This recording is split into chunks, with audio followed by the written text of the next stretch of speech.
Hello everyone. Today in Honorable Patna High Court, a very interesting case was being heard. It was a bail matter, and in the bail matter, the accused was sentenced to jail, and he was in the jail for approx 8 years.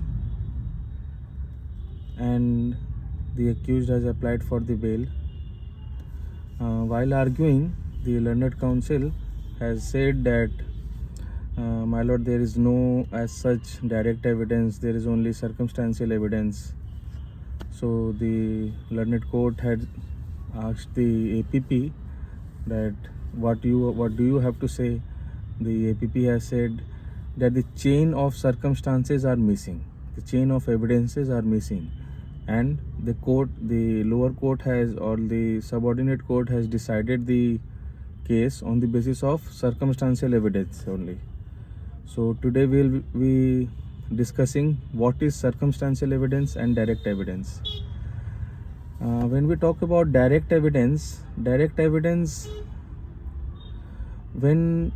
the witness has seen something, or at the time of occurrence of that incident, the witness has seen by his own eyes, or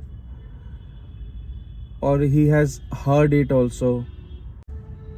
And circumstantial evidences are those which indirectly points to a fact.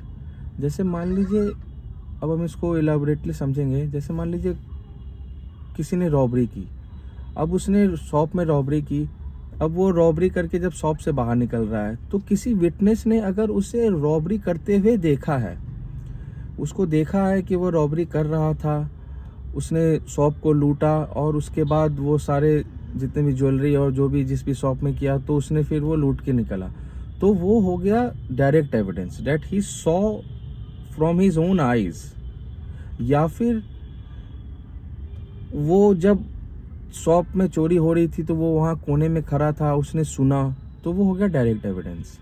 अब इसी पे जब circumstantial evidence पे अब हम बात पे आएंगे, तो मान लीजिए कोई एक विटनेस है जो शॉप के बाहर खड़ा है, वो जब लुटेरे जब उन्होंने शॉप लूट लिया, उसके बाद जब वो भाग गए, और कोई एक आदमी वहाँ से निकल रहा हो और उसने उस आदमी को शॉप से निकलते हुए देखा, तो at the time of investigation when the police asked that witness what you have seen, तो if he says I have seen a person coming out from the shop and he was fleeing away, तो ये direct evidence नहीं है। He has not seen him robbering, तो ये direct evidence नहीं होगा।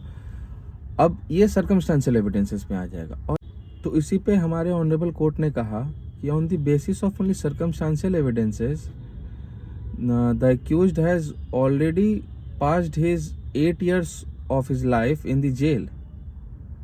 और उन्होंने बस आधे घंटे के आर्गूमेंट में ही decided the appeal, and the appeal was allowed and he got bail. तो कोर्ट हमारी फास्ट काम करती है if he get the evidence correct. Thank you.